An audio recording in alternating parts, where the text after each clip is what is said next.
Hey there, it's Munchy Middlevert Mama here. I hope you are doing well. And I am sure in the past weeks you've been hearing a lot about something called the virus, the coronavirus, and that might have you sitting on the edge of your seat watching the news 24/7 and fearing like, oh my goodness, what's going to happen? Because it can feel a lot like it's just consuming the world. There have been many families, many countries affected by this virus and infected literally with this virus. So I just kind of want to jump into this conversation in a positive way that I hope will help you by the end of this video to feel prepared and instead of paranoid, because it is so easy to become paranoid, especially if you are a parent of children, because it's so scary to have to send your kids off to school or just wonder, oh my goodness, are they going to touch a surface? Are they going to put their hands in their mouth? And the next thing I know, they're going to get something. Let's just take a deep breath, calm down, and see if we can come up with some solutions. So what you might not know is that the coronavirus is like any other virus. It's just a lot more intense. We actually come into contact with many viruses all day long, all the time, but our bodies have an immunity system that help us to fight that, help us to get past that. Now, some of us have medical conditions that make that a little bit harder and make us a little bit more susceptible to viruses. Sorry, there's like a piece of hair on me and it's bugging me. So people with medical issues are going to have a little bit, obviously, not even a little bit, a lot more of an issue with dealing with viruses and their body fighting back against that. But the coronavirus is a virus. It's just a very strong virus. So there is no cure for it. There is no magic pill that if you take it, it's going to, voila, you're not going to have it. However, there are some do's and don'ts that you can do to help you be prepared. Now, before I get any further, I do want to say I'm not a medical doctor. I am not trying to prescribe, treat, be your doctor, tell you what you need to do, all of that. I'm just going to share my personal opinion. You can take it for what it's worth, and I just simply hope that it's helpful for you. So I'm going to start with a list of don'ts, and then I will go on to the list of do's. So number one on the don't list, don't stress. Stress is one of the biggest immunity suppressors. And when it comes to the coronavirus, you want a very strong immunity because that's what's going to help you fight against that if you get it. That's what's going to help your kids fight against it if they get it. So do not stress. That's just, I know that's almost impossible, but find ways to do that. And on the do's list, I'm going to give some examples. So just don't stress, remain calm. Don't do a bunch of fast food. If that is your main diet, if your main diet is eating foods that are just very full of preservatives or just not very healthy foods, you might want to lay off that right now, because that is another thing that is going to kill off your immunity and make it really hard for your body to fight off any virus, really, not just the coronavirus. Some medications, which I know a lot of people just have to be on them, and that's what they have to be on. But just do realize that a lot of medications can suppress your immunity. So just be aware of that, and don't take anything that's going to interfere with your medications, but hopefully you can find a solution that will work with your medications. And this is the big one that I actually just discovered when I was just trying to go buy like the necessities of life. And I walked into Costco and I saw like almost every cart had toilet paper in it, paper towels, water. And I'm like, whoa, what is going on here? People are just freaking out and they're overbuying to the point where schools, mothers like me and other places and things are struggling just to find stuff just to keep their schools running, or just to even have like wipes for their kids, just like wipe off their hands if they have paint on it or something, because people are freaking out and they're overbuying, which when you overbuy in situations like this, it really creates an imbalance and a chaos for other people.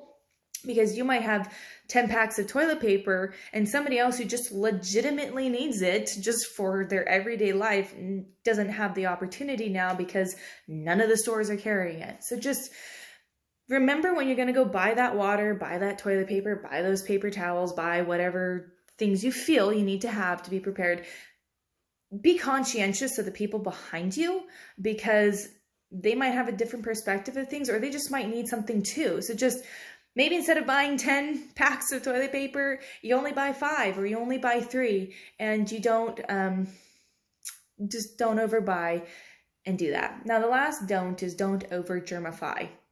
That's just the way I like to say it. You can sanitize things. That's good to do. Keep stuff, as clean as possible. But it is a proven thing that if you over sanitize, you're creating such a sterile environment that your body doesn't learn how to fight off anything. There's nothing to fight off. You've killed it all. So, it's okay if the surface is a little on your table is just a little, messy. You don't have to de-germify and totally sanitize everything 24/7. That's just not good for your body. And it kind of does the opposite effect. At least that's what I have found in my life. And what they have discovered elsewhere and things. Okay, so do's. What can you do to boost your immunity? So these are just some things that I have found very effective in my life, and when I have been sick, when my kids have been sick, which they've rarely been sick, which I'm so thankful for, but I also believe it's because I do a lot of preemptive things to keep them from getting sick. And this is a lot of what I do, myself and for them. So we take a lot of vitamin C and a lot of vitamin D. You wouldn't think that vitamin D would help with immunity, but it does. And vitamin C is very, very effective, especially when it comes to the coronavirus, of helping to boost your immunity when it comes to fighting it off.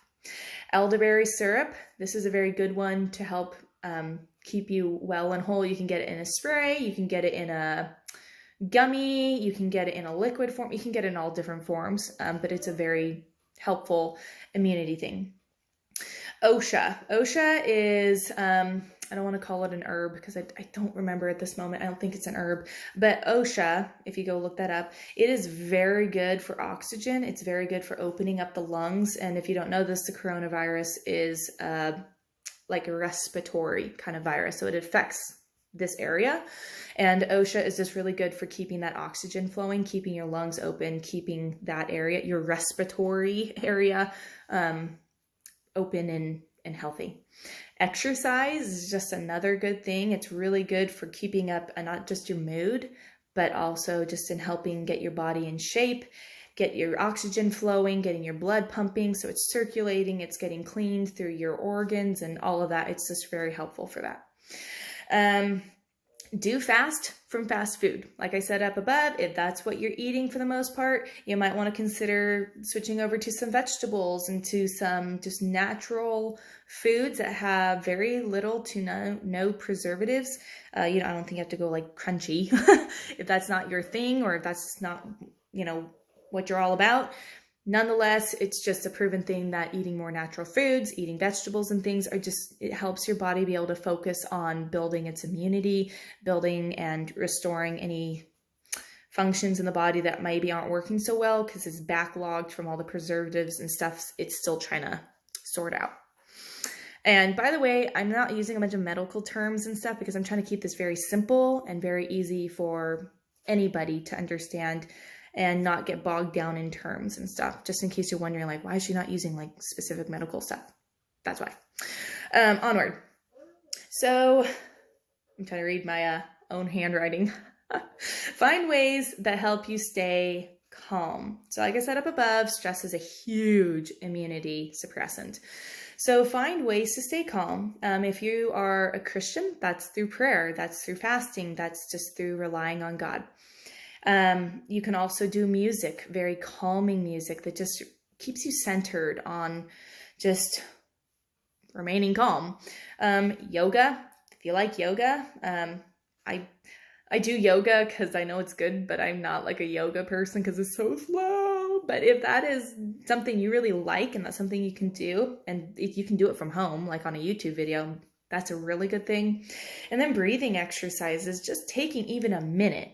And if you've ever been sitting there, a minute's a long time. So even if it's just a minute, just take time to breathe deep, to just focus on things that are good, things that are, you're thankful for, and keeping your attitude in a positive direction. Which brings me to my last do, which is remain hopeful. Hope is a very powerful, healing emotion.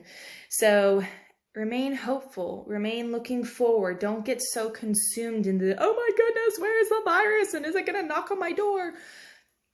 That's not going to help anybody. That's not going to change anything. So remain hopeful. And most of all, just remain prepared.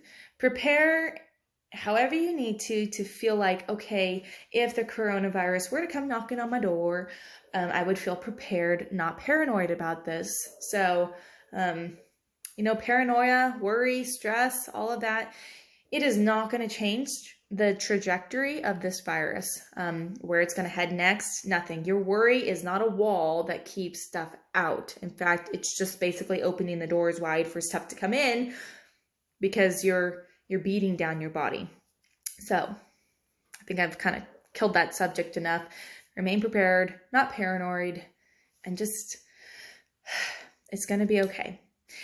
Even if you get the virus, I cannot guarantee that you won't get it. I can't guarantee that I won't get it or my kids won't get it. But what I do know is that I just need to do the best that I can to keep myself healthy, keep them healthy, and do only what I can.